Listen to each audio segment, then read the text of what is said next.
வணக்கம். அமெரிக்காவுக்கு வந்து கிட்டத்தட்ட 3 வாரம் ஆக போகிறது. 20 நாளைக்கு மேலே ஆயிடுத்து. மெதுவாக மனசு வந்து அமெரிக்காவுக்கு வந்துட்டோம் அப்படின்னு இந்த சுற்றுப்புறத்துக்கும் இந்த பழக்க வழக்கங்களுக்கும் ஓரளவு மனசும் உடம்பும் தயாராக இருக்குது. ஜெட்லாகெல்லாம் குறைஞ்சி போச்சு. இங்கே என் மகன் இருக்கிற இடம் வந்து ஒரு retirement community. Water Haven Circle அப்படின்னு ஆர்லாண்டோவில். It is a retirement community.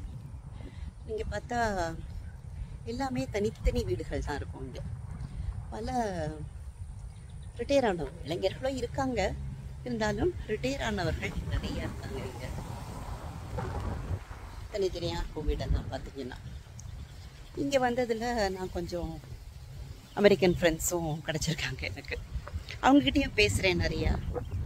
அவர்களுடைய வாழ்க்கை முறை எப்படி இருக்குது அப்படிங்கிறத பற்றியும் அவங்கக்கிட்ட பேசும்போது தெரியுது. பெரியவங்க அவங்கக்கிட்ட தான் பேசுகிறேன் நிறையா. ஆச்சரியமான விஷயம் என்னென்னா, பெரும்பாலும் இவங்க சாயங்காலம் ஒரு 6 மணிலேருந்து 6:30லேருந்து 7 சாப்பிட்றாங்க. 9 வரைக்கும் தூங்க போய்ட்றாங்க. ரிட்டையர்ட் பீப்புளாக இருக்கிறதுனால பசங்கள்லாம் இங்கே வெளியில் இருக்காங்க, ஹஸ்பண்ட் ஒய்ஃப் அப்படி இருக்காங்க. பட் எல்லாருக்குமே தெரியும், வேலைகள் வந்து அவங்களே தான் செஞ்சுக்கணும் இல்லையா, செஞ்சுக்கிறாங்க. அண்ட் இவங்க யார்கிட்ட பேசினாலுமே சப்போஸ் இவங்க வந்து ஒரு 65 வயசு 70 வயசு அப்படி வச்சுருந்தா, எங்கள் அப்பா இருக்காராங்க, அவருக்கு 97 வயசு, எங்கள் அம்மா இருக்காங்க, அவங்களுக்கு 80 வயசு அப்படின்றாங்க.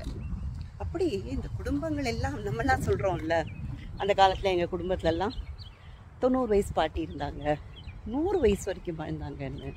அப்படி வந்து இவங்களுக்கும் இருந்திருக்கு. ஆனால் யாரை கேட்டாலும் வந்து எனக்கு பைபாஸ் ஆகிருக்கு, காலில் பிளேட் வச்சுருக்காங்க, எனக்கு இந்த ஆர்கனுக்கு ஆப்ரேஷன் ஆச்சு, நான் வந்து ஹாஸ்பிட்டலைஸ் ஆகிருந்தேன் அப்படி நிறைய உடம்பும் சொல்கிறாங்க. ஆனால் ஹெல்த்தியாக இருக்காங்க, நிறைய வேலை செய்கிறாங்க. அண்டு தன்னுடைய வயசை பற்றி பரஸ்பரம் பார்த்துட்டா கூட உங்களுக்கு என்ன வயசாகுது அப்படின்றதெல்லாம் பேசுகிறதே இல்லை.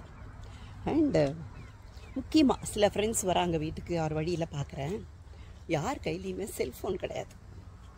நம்ம வீட்டுக்கு வராங்க, ஒரு 2 ஹவர்ஸ் நம்மளோட பேசின்னு இருக்காங்க, இல்லை 3 ஹவர்ஸ் இருக்காங்க அப்படின்னா செல்ஃபோனை எடுக்கிறது இல்லை. இவங்க மட்டும் இல்லை, சில இந்தியன் ஃப்ரெண்ட்ஸ் வீட்டுக்கெல்லாம் கூட போயிருந்தேன். அங்கெல்லாம் கூட கை பரப்பரான்னு செல்ஃபோனை தேடலை.